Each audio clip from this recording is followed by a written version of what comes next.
I wanted to give a little bit more information about how I am organizing SAM to be a little bit more helpful than I possibly was at our parent orientation. So this is just the guide like you all have. I kept that for the most part intact. I kept our Challenge A compass at the front, and I just added a few post-it notes. I thought it was important to add a post-it note for year at a glance so that he can see quickly here in the guide what weeks we'll be doing which countries or what topics to research for science, that sort of thing. I added a tab for his weekly plans so that we'll just move this sticky note to whatever week that we're on. And then I added a tab for the catechism questions. And otherwise, that's all I added to the guide. So he will bring that. He'll always have this with him whenever he's working on Challenge A. Then for the Latin binder, I did a 1-inch binder, and I have 5 tabs. But in the beginning, or in the front rather, I did copy page 23 from the guide, and I copied the Latin Daily Assignment Helper. It just breaks down the Latin assignments. I'm not sure we'll start by using this. We'll find out as we go what's helpful, but it's in here. I have 6 copies that I made for the first 6 weeks.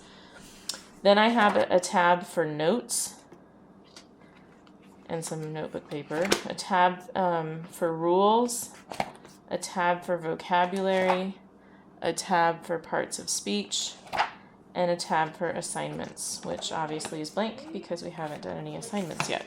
So that's his Latin binder. Then I have a 2-inch binder. This is the binder that he used last year in Essentials, and I'm just reusing it. I'm not sure if it'll be sufficient, but we're going to try.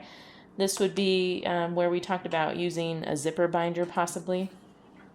And in the front of it, I have 6 copies of Challenge A homework, and these are the pages that we'll fill out in class. This is copies of page 38 from the guide, and where we will break down each assignment, each subject during the week. Here's another copy of the Year at a Glance, because I just must really like that for him. And then my first divider is for debate or geography. And here I took a copy of page 26 from the guide because I liked for each subject having in community what we're going to do and weekly at home what is expected. These aren't the assignments, but it's just to keep us on track of what is going to be happening during the week in community and at home.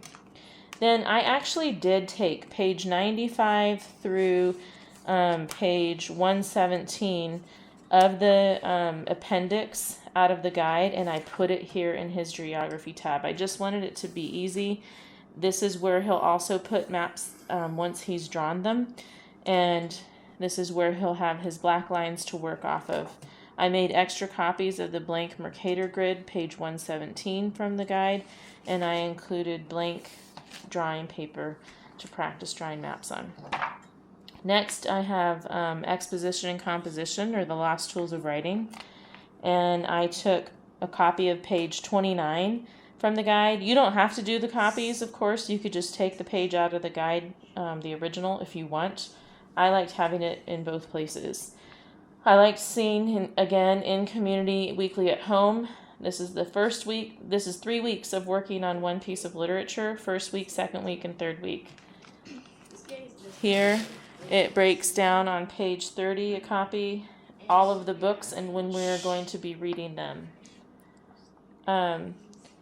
I also took, in a sheet protector, I have a copy of the Annie chart because I'm going to be making, I think, numerous copies of this for him to work off of notebook paper.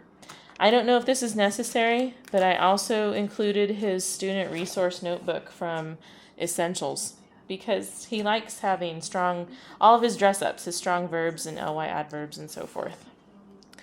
Then let's see. Yep, that is his student resource notebook. Next, we have research and science. I have page 25 from the guide, in community, weekly at home. This is where he will keep his research for the topics that we do weekly. And I put some notebook paper in there for him.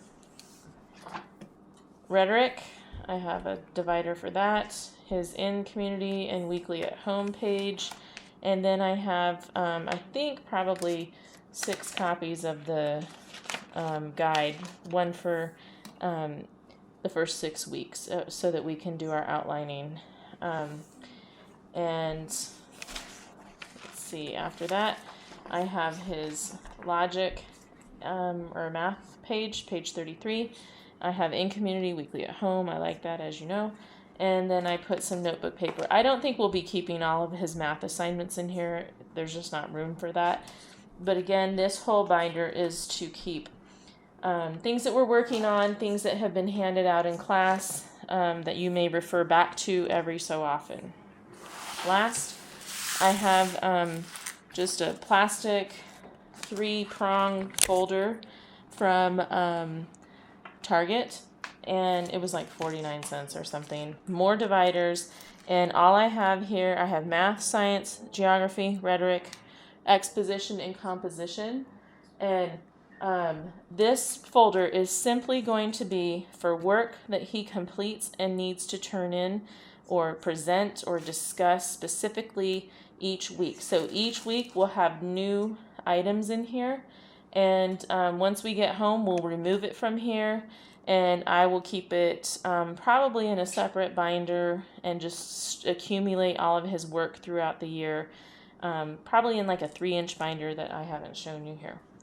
So let me know if you have questions. I hope this helps, and again, this is what I think is going to work for us, and maybe it'll work for you. Thanks.